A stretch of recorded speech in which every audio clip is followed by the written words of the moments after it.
Tracy Lane at the Euster Free Library. And today, for our Tuesday Tales, we're going to hear some tales about fantastic beasts. Now, if you've been following our summer reading program, and I hope you have, on our Page Turner Adventures, this is the week of fantastic beasts, and fantastic beasts can be all kinds of interesting creatures. We're going to read about one of them in just a minute. But in case you haven't already signed up for our summer reading program, it's not too late. There's still more summer to go and still more fun programs. And you can catch up on all the interesting Page Turner adventures that we've had so far. So you go to luzernlibraries.org. luzernlibraries.readsquared.org to sign up. Or you can access that through our Facebook page or our website. So check out the Euster Free Library Summer Reading Program. Not too late to join and take advantage of all the fun activities that are available to you on this program. Okay, and as I said, this week the program is all about fantastic beasts. And the beast that I'm going to read to you about is, well, this is an example of one. What kind of a fantastic beast is that? Do you know? Of course, it's a dragon. This is a friendly little dragon whose name is Duncan. But one thing we know about dragons is that sometimes they can breathe fire. And that can be a problem if it's a dragon who likes to read books. Let's see what Duncan's going to do about his problem. It's called Duncan the Story Dragon. And it is by Amanda Driscoll, who wrote the story and drew the pictures. And it's published by Alfred A. Knopf. Now, here's our friend Duncan, and it looks like he's getting ready to enjoy a book. And along with the book, can you see what he's holding with his tail? He's holding the book in his hands, and his tail is holding a milkshake. And we know it's a milkshake because on the previous page we see all the ingredients he used to make it. We see the milk, there's the carton of ice cream on the top, and some chocolate syrup, and some whipped cream, and he made himself a nice milkshake. So, Duncan the Story Dragon. Duncan the Dragon just loved to read. When Duncan read a book, the story came to life. He's reading about space aliens. Do you see them all lined up in their spaceship? And he's imagining them as he reads the book. His imagination caught fire, but unfortunately, so did his book. He gets so excited about what he was reading that all of a sudden, he'd breathe out fire. I just want to finish a book, said Duncan. I need to know what happens. Do the pirates find treasure?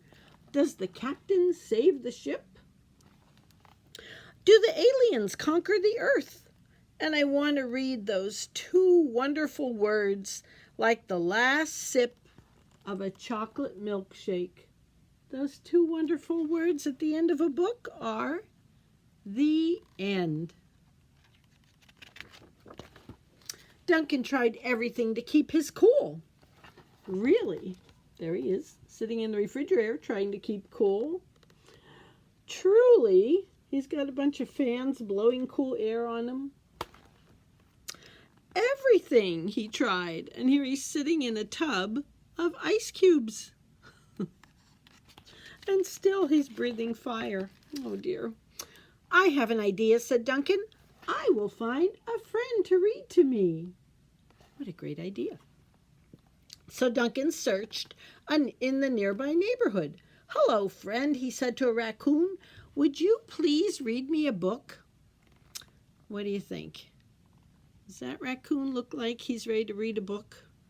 Or does he maybe look a little bit scared? Whoop! There goes the raccoon into the trash can. I don't think he's wants to be friends with the dragon. Duncan explored an evergreen forest. Hello, friend, he said to a possum. Could you please read me this book? How does the possum look?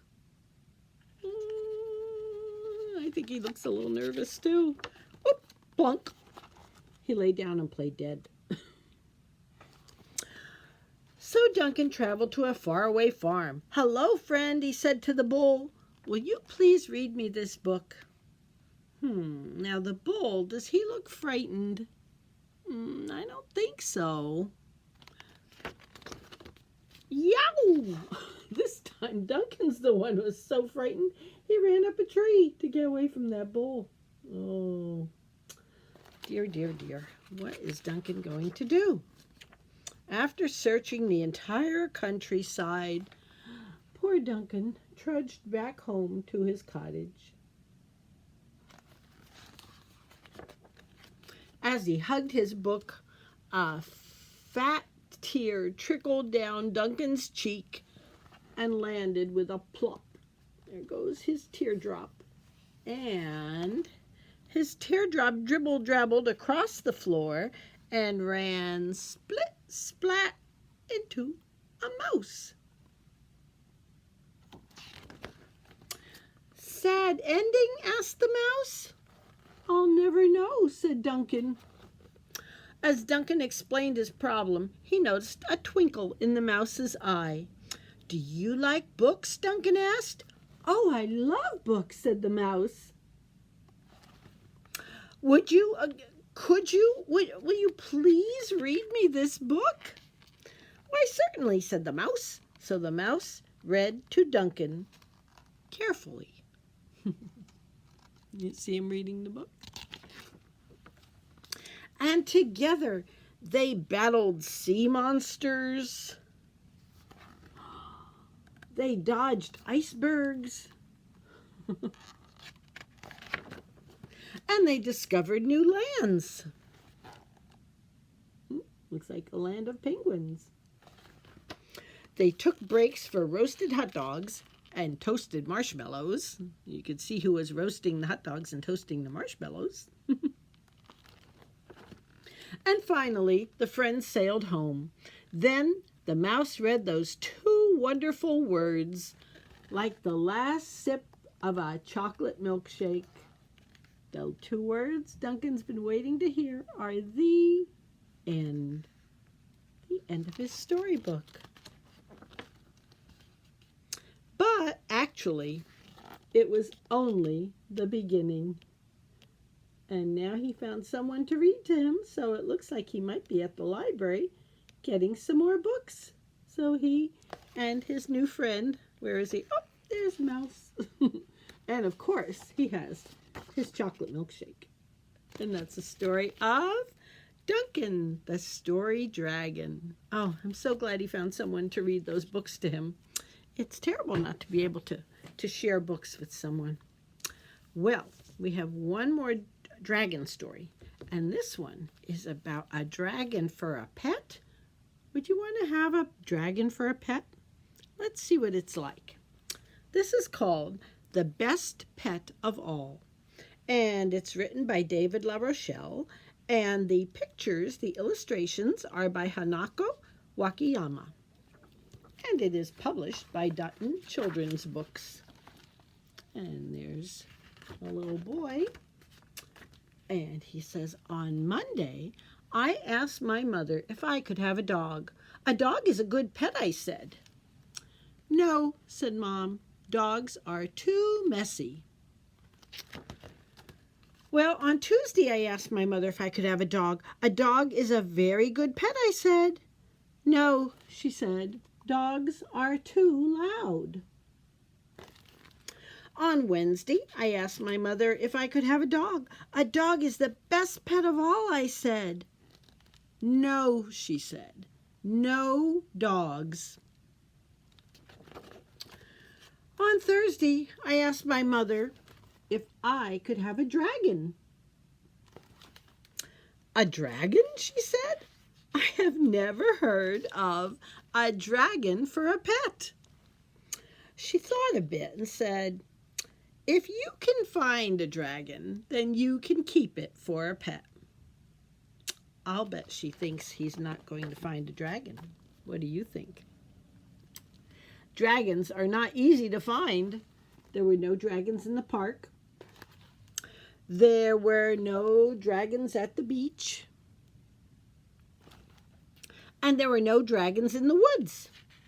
There weren't even any dragons at the zoo. At last, I found a dragon. And this dragon was at the drugstore. He was wearing dark glasses and a hat. I asked the dragon to come home with me. And the dragon said no. You can sleep in my bed, I said. He still would not come. You can play with my toys, I said. The dragon said yes. I guess he likes to play with toys. Actually, the next page says yes, the dragon likes to play with toys. Look at all those toys. But he does not like to put them away. Oh dear. Dragons do not like to help with the chores, and they make a mess in the kitchen. Our little friend is taking out the garbage, and what's the dragon doing? Taking a break. And here he is in the kitchen. Oh, I don't know what he's putting in that blender, but he's making a mess. And dragons roast hot dogs in the living room. And they dance to loud music all night long. Did you know dragons like to dance all night long? Well, this one did. My mother did not like the dragon. She asked the dragon to please leave, but the dragon would not go. Then she told the dragon to leave now, but the dragon still would not go. Finally, my mother got angry. She stomped her foot. She told the dragon to leave this minute or else. She's really annoyed with that dragon. And guess what? The dragon just shook his head. He went back to eating spaghetti in the bathtub. Did you ever eat spaghetti in the bathtub? It looks like he filled the whole tub with spaghetti. Oh, that is a mess. Too bad we do not have a dog, I said, because dragons do not like dogs. The dragon looked worried. Dragons are afraid of dogs, I said. Why, the dragon even began to shake, thinking of all those dogs that are out there. A dog would chase the dragon away, I said. The dragon ran to my toy box and jumped inside. Maybe you're right, my mother said. Maybe we need a dog. I put a sign on the window, dog wanted. Soon there was a knock at the door. Who do you think it is? Let's find out. It was, of course, a dog. He must have seen the sign. The dragon saw the dog. Oh, he's getting nervous. He grabbed his hat and he ran out the door. He does not want to be around that dog. Thank goodness we have a dog, my mother said. A dog is a good pet. My dog wagged his tail. Yes, I said, a dog is the best pet of all. And that is the end of the best pet of all. So it wasn't the dragon, no. Do you think you'd like to have a dragon for a pet? Maybe you have a dog. Maybe you'd like to have a dog. Well, definitely a dragon is not the best pet. But I know a way you can have a dragon.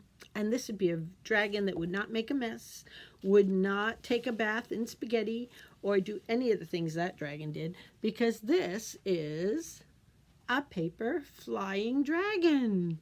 And he can fly. I don't have a lot of room here to show you, but whoop, there he goes. Let me pick him up. I'll show you how I make him. It's very easy. He's made from a thin paper plate like this one. And if you have a paper plate, the thinner, cheap kind like this one are the best, kind that aren't like really heavy. But if you don't have one, you could use some paper, preferably something a little heavier than regular paper, but see what you have and give it a try. If you're using a paper plate, I'll show you what we do first, okay? First, we're going to make his wings. And to do that, we take our paper plate, we fold it in half like this, and then we draw a wing shape. Now, we're just drawing half the wings. Let's use our book to hold the paper. And I did draw it on here with pencil. I don't know if you can see it. Yeah, you can sort of see it there. But I'm going to go over it with a black crayon. So if you start at the end, now you're not going to the middle, you're going way down near the end of your plate here. Oh, sorry, way down near the end of your plate. And a dragon's tail has some like loops, like scallop shape. So let's do that. Let's do a loop here and another one there and one more up to the edge. So can you see that a little better? It's kind of messy looking, but when we cut it out, you'll see how it goes. Okay, so let me cut this out really quickly. We just cut along those lines we just drew. Up, there's a point. Another one here. Here's, oops, okay, plate's getting in the way. There's another point, and one more out to the edge, and we will have our dragon's wings. I'm not even cutting exactly on the lines I drew, just close to it. And these are going to be dragon wings. And with the rest of the plate that's left, you can make your dragon. So you can make him any way you want. I'll show you how I kind of, let's see, let's fold his wings down for a minute. Just so you can see, I just kind of drew him without anything. I figure his head is kind of an oval shape and just adds the body to it. And at the end, his tail, we did a little arrow point because usually that's how we see dragons, having pointed arrow tails. So do that and then cut that shape out and then color it in any way you feel like it. Now, with the wings, they're folded in half, right? So when you go to put them on your dragon, hold on here. When you go to put them on your dragon, you'll just put them on, and what I did was put them down and folded them up like this. Just did a little bend in them like that so they stick out, okay? And that's how this one is. And then I just used Scotch tape, a little tape to tape it on there, and I taped it on here. And that was it. That's all you have to do. And you have a dragon, and he flies. And color him any way you like. It's better to color him before you put it all together. I waited, and then I couldn't get my crayon to color over the tape, so he has a little white spot there. But anyway, you get the idea. Pick the colors you like. You could have a purple dragon, a green dragon, any dragon color you like. And if you send him flying, he will fly. Oop, there he goes. Okay. Hope you had fun with our fun dragon stories, and be sure to make your own dragon. Like I say, if you don't have a paper plate, find some paper that you can cut up, and there you go. That's our craft and stories for Fantastic Beasts Week. We'll have some more Tuesday tales coming your way. So thanks for listening. Bye-bye.